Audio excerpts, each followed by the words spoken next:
Good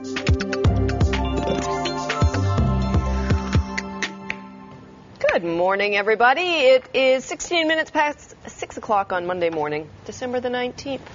Tis indeed. And on this day in 1863, an Englishman named Frederick Walton, who was trying to make some varnish, make his own kind of varnish, ends up developing linoleum.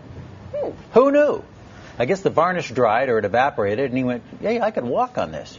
This is very flexible. This seems durable. So he patents it on this day in 1863.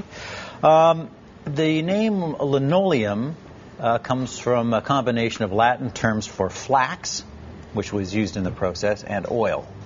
Oleum, I guess, being the oil part. Lino.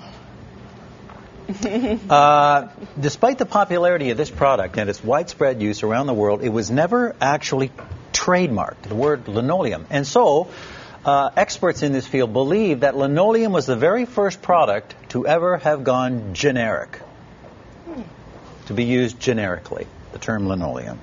The largest and oldest linoleum producer in the world is, to this very day, in Scotland. I'm smirking because I once did a very bad comedy sketch about a guy in Mongolia selling linoleum. Mongolian linoleum.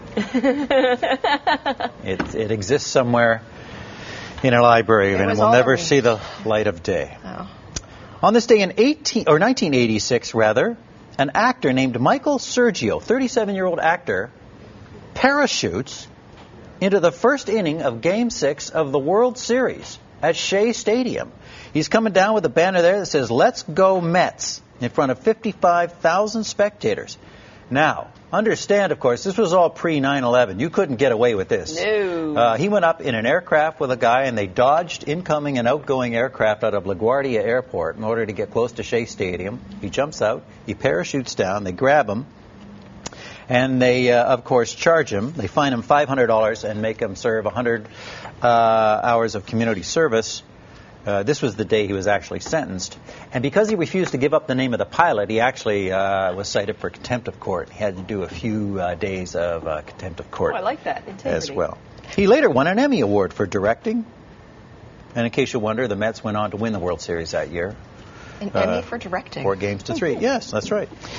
Okay, on this day in 1997, a massive film about a massive subject was released. James Cameron's Titanic, folks, hits the box office. It becomes the first movie in history to earn $1 billion in box office receipts. First one to make it to $1 billion. It won 11 Oscars that year. It held this box office record for 12 years until James Cameron came along again and released Avatar.